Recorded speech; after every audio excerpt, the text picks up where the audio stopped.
প্ৰিয় বন্ধু বান্ধৱীসকল, Joyjyoti YouTube channel bumper জিকে অসমীয়া ৱৰ্ল্ডলৈ আপোনাক আদৰণি জনালোঁ। প্ৰশ্ন সংখ্যা 1, বাছি ৰুটি খালে কি হয়? শুদ্ধ উত্তৰটো হ'ল সতেজ ৰুটিতকৈ বাছি ৰুটি শৰীৰৰ বাবে অধিক উপকাৰী, কাৰণ বাছি ৰুটিত থকা হজম শক্তিত বৃদ্ধি কৰাত সহায় কৰে আৰু সমস্যা হ'লেও বাছি ৰুটিয়ে ইয়াক সহজে নিৰাময় কৰাত গুৰুত্বপূৰ্ণ ভূমিকা পালন কৰে।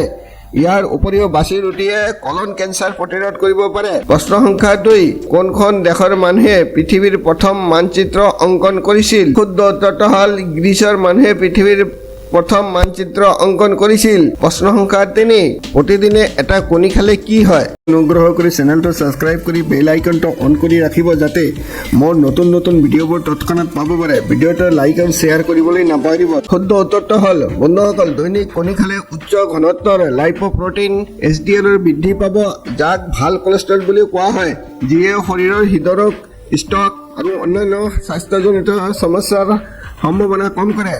এটা গৱেষণাৰ মতে 6 সপ্তাহ ধৰি দিনটোত 2টা কণী খোৱাৰ ফলত HDL মাত্ৰা 10% বৃদ্ধি পাব পাৰে। চোৱাৰ বাবে অশেষ ধন্যবাদ।